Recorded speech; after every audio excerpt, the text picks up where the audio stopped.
Assalamualaikum dan selamat sejahtera. Anda bersama saya Nabilah Khalidah dalam Niaga Awani, dan minggu ini tumpuan utama ialah indeks harga pengguna atau CPI Amerika Syarikat yang akan dikeluarkan pada Selasa, dan juga pengumuman mengenai keluaran dalam negara kasar KDNK suku keempat 2023 yang bakal diumumkan pada Jumaat 16 Februari.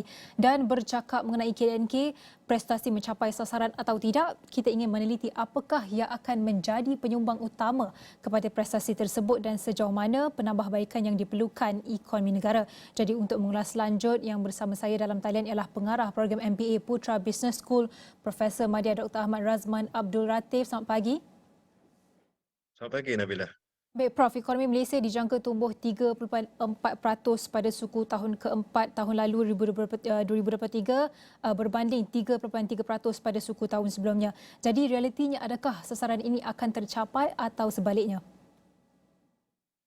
Ya, saya melihat unjuran pertumbuhan KDNK untuk suku tahun keempat 2023 ini adalah realistik. Malahan saya mungkin melihat ada kemungkinan ianya boleh lebih tinggi daripada itu, kerana kalau kita lihat unjuran 3.4% itu merupakan pertumbuhan sekitar 3.6% daripada suku sebelumnya, dan ini adalah tidak mustahil, kerana kalau kita lihat pola peningkatan KDNK bagi setiap suku tahun keempat bagi setiap tahun memang menunjukkan peningkatan.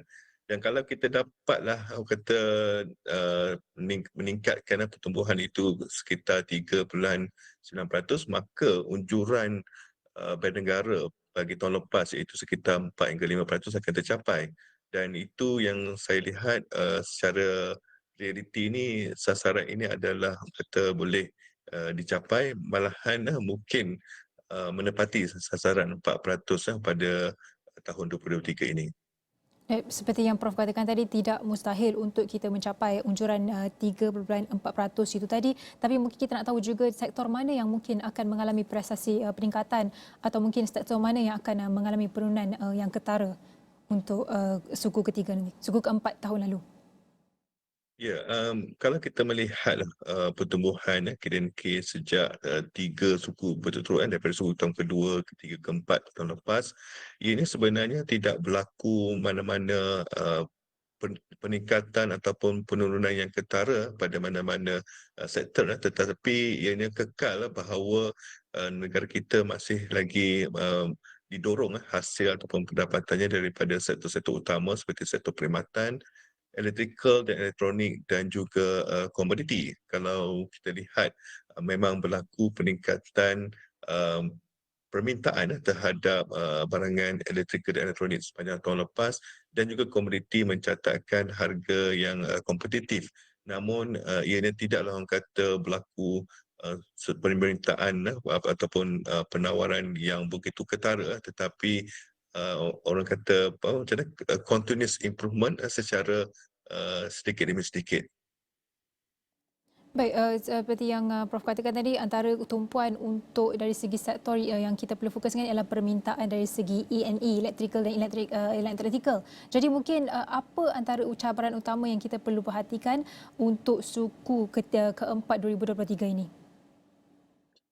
Apabila kita melihat cabarannya, dan juga cabaran ini sebenarnya akan berterusan sehingga tahun ini, iaitu kita hanya perlu melihat negara dagang utama kita, iaitu negara China dan juga negara Amerika Syarikat, apakah yang berlaku pada negara-negara tersebut pada suku tahun keempat tahun lepas. Apabila kita merujuk kepada China sebagai contoh, negaranya mengalami orang kata ekonomi yang perlahan. Kalau kita lihat kadar inflasinya secara keseluruhan pada tahun 2023 hanya kadarnya 0.2%. Malahan kalau kita lihat suku tahun keempat tahun lepas, inflasinya adalah di kadar negatif. Dan apa implikasinya kepada kita semasa itu? Apabila berlakunya deflasi, maka kurangnya permintaan terhadap barangan dan perkhidmatan kita daripada negara China. Dan disebabkan itulah yang menyebabkan kita dijangka pertumbuhan kita walaupun meningkat tetapi agak perlahan kerana kurangnya permintaan daripada negara China. Dan kalau kita lihat di Amerika Syarikat pula, um, uh, masih lagi orang kata tidak stabil dari segi penetapan kadar faedah dan juga, dolar yang semakin, mengukuh.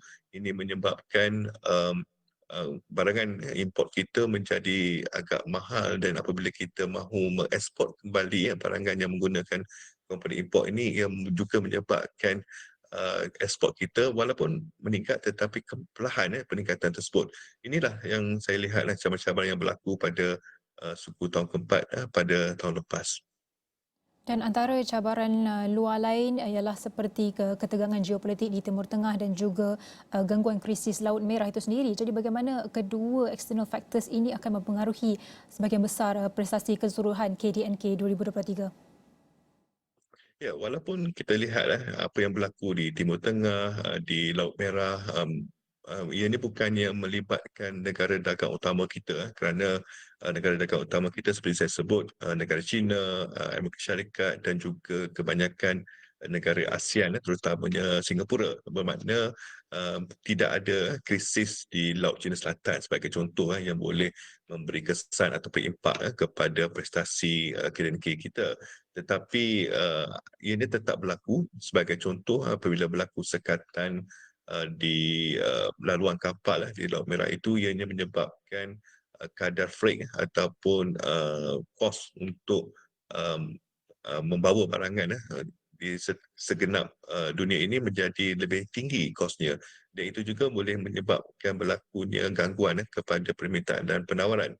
Oleh itu saya melihat walaupun pada masa ini ianya tidak begitu mengganggu prestasi uh, ekonomi kita secara ketara tetapi jika ianya berterusan dan melibatkan lebih banyak lagi negara ataupun situasinya menjadi lebih teruk maka kita juga kena mengambil kira faktor-faktor ini dan perlu mencari satu jalan penyelesaian ataupun strategi yang lebih menyeluruh dan juga mampan untuk mendepani suasana tahun ini yang kemungkinan kekal tidak menentu.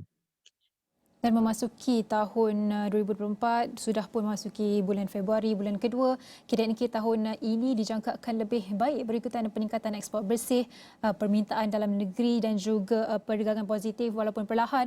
Jadi pendapat Prof, apa downside risk yang perlu diperhatikan pada suku pertama 2024 dan apakah jangkaan KDNK itu sendiri? Pertama mungkin kita nak melihat apa yang akan berlaku di negara China.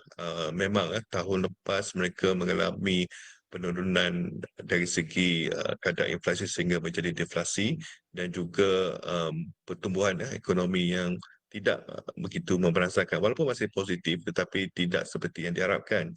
Dan negara China kerajaannya telah orang kata menerbitkan bond berjumlah 1 trilion yuan untuk meningkatkan kembali aktiviti ekonomi di negara tersebut. Jadi kita mengharapkan apabila berlaku peningkatan itu, maka ianya akan memberi limpahan kepada permintaan terhadap barangan kita. Tandanya sudah ada, sudah mula berlaku peningkatan kadar inflasi untuk China pada awal tahun ini. Tapi kita mengharapkannya ianya akan diterjemahkan melalui peningkatan permintaan. Kalau ini tidak berlaku, maka downside risk yang kita akan hadapi ialah kurangnya ekspor kita disebabkan tidak ada permintaan daripada negara dagang utama. Mungkin sedikit jangkaan Prof untuk indeks harga pengguna Amerika Syarikat dan juga bagaimana ia memberi impak kepada kadar inflasi di Malaysia. Ya, sebenarnya kalau kita lihat di apa yang berlaku dekat Amerika Syarikat ini, kadar inflasi dia menurun tetapi kadar faedahnya kekal tinggi dan yang memberi impak kepada ringgit kita ni adalah disebabkan kadar faedah di Amerika Syarikat itu sekitar 55% menyebabkan ramai lebih cenderung untuk melabur di dalam dolar Amerika Syarikat dan juga membuat pelaburan di Amerika Syarikat kerana pulangan yang lebih tinggi berbanding OPR di negara kita 3%. Oleh itu, jika kadar faedah di Amerika Syarikat kekal tinggi, dolar akan kekal mengukuh. Dan itulah yang akan berterusan memberi tekanan terhadap prestasi ringgit kita. Apa yang saya lihat di sini ialah untuk memastikan bahawa kita terus memperkasakan ekonomi domestik supaya kita dapat mengurangkan kebergantungan kepada barang import. Yang mana kalau ringgit lemah ni akan menyebabkan import kita kekal mahal dan juga untuk meneroka banyak lagi peluang pasaran di peringkat global supaya kita dapat mungkin mengambil kelebihan mungkin ringgit kita yang lemah ni dia menjadikan ekspor kita lebih kompetitif. Di situ yang saya lihat apa yang berlaku di Amerika Syarikat itu seharusnya turut akan menjadi petanda ataupun pencetus kepada strategi yang akan diambil untuk tahun ini. Prof, berbakikan 2 minit, perbelanjaan penggunaan akhir bertumbuh pada 4.8% pada suku ketiga 2023 berbanding 4.2% pada suku tahun sebelumnya. Jadi adakah ini akan ada kesinambungan bagi suku-suku tahun akan datang di sebalik rasionalisasi subsidi dan juga pelbagai dasar unpopular yang lain? Ya, betul. Kalau kita lihat sebenarnya amat penting untuk kita memastikan bahawa ekonomi tempatan kita kekal orang kata aktif meningkat dari segi aktiviti pertukaran barangan dan perkhidmatan tersebut dan sentimen pengguna dan juga prestasi pengeluar harusnya dinilai dan juga dimonitor dipantau setiap suku tahun untuk memastikan bahawa segala inisiatif ataupun program yang dijalankan oleh kerajaan itu memberikan impak dan sudah tentunya tahun ini kita menjangkakan apabila berlakunya lebih banyak rasionalisasi subsidi lebih kepada subsidi bersasar ini turut akan mempengaruhi sentimen pembeli dalam membeli barangan dan perkhidmatan dan juga akan mempengaruhi kadar-kadar lain seperti kadar inflasi dan juga OPR. Maka saya melihat di sini apa yang berlaku untuk tahun 2024 ini adalah amat penting untuk kita sentiasa memastikan setiap inisiatif itu memang memberikan impak yang diharapkan terutamanya untuk memastikan bahawa rakyat masih dapat menikmati kualiti hidup yang lebih baik dan juga meningkatkan hasil dan pendapatan bukan sahaja kepada individu tetapi juga kepada untuk perniagaan kita.